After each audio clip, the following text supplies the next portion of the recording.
Greetings, pastors and leaders. Thank you so very much for spending a few moments with me.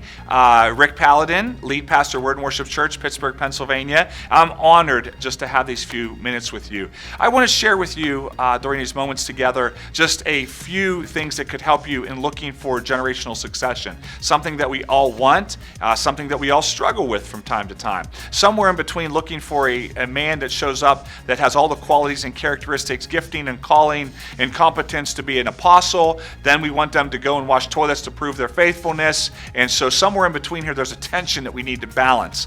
In the book of Acts, chapter 1, I believe there's a key. It was the first crisis that they faced in the book of Acts. I want to take a look at how they solved it and how maybe it can help us solve what we're looking for in the men and women that are going to come up behind us and fulfill ministry positions in our churches. In Acts chapter 1, verse 21, we see, so now we must choose a replacement for Judas from among the men who were with us the entire time we were traveling with the Lord Jesus. Verse 22, from the time he was baptized by John until the day he was taken from us, whoever is chosen will join us as a witness of Jesus' resurrection. There's four things that I see that help them fill Judas' spot here in the book of Acts. I believe that they can help you in fulfilling ministry positions in your church.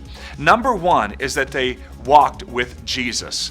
Can't replace this. Number one, spiritual velocity. That means that we're looking for men and women who have a relationship with Jesus Christ. I know it sounds funny that I have to say this, but I think sometimes we're looking for gifting, and sometimes we're failing to look at calling and character and somebody that has a relationship. Brother Rod always champions the cause that we need to look for, number one, in our lives, in the lives of others, those who sit at the feet of Jesus and get their directions from Him. So just a relationship with Jesus Christ that has spiritual velocity and momentum to it. On spiritual things, they're leaning forward. Do they ever talk about verses in the Bible? Do they share what God's showing them? Or is it always only about positions in ministry?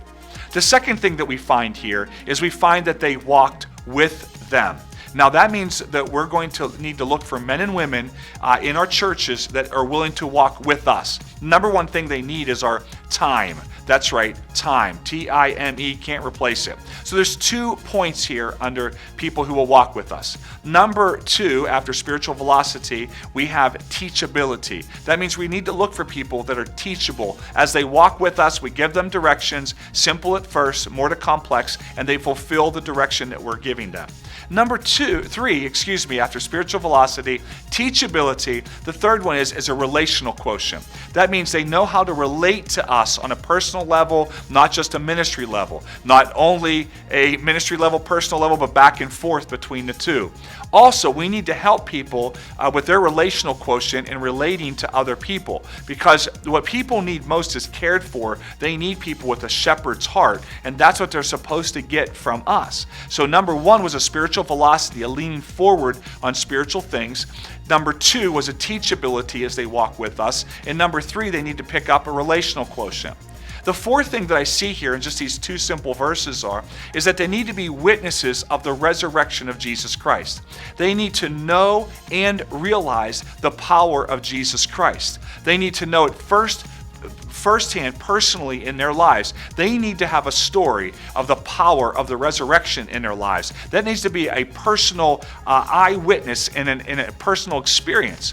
Number 2 is then they're going to need a hands-on ability to be able to demonstrate and move in the power of the resurrection of Jesus Christ. So that means they're going to need opportunities from us to walk this out, work it out, start small, and then grow into something great for God ministry.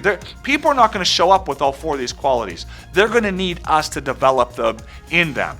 But I believe if we develop and we look for men and women with these 4 things and we help them develop spiritual velocity, teachability, relational quotient, and the power of the resurrection of Jesus, we are not going to have a problem with generational succession. When it comes time to fill my shoes, your shoes, or somebody else in your church, they're going to be there and be found ready. So I want to encourage you to begin looking for these 4 characteristics in the men and women around you and your church. May God bless you and prosper you, and may fruit abound in your life and in your church.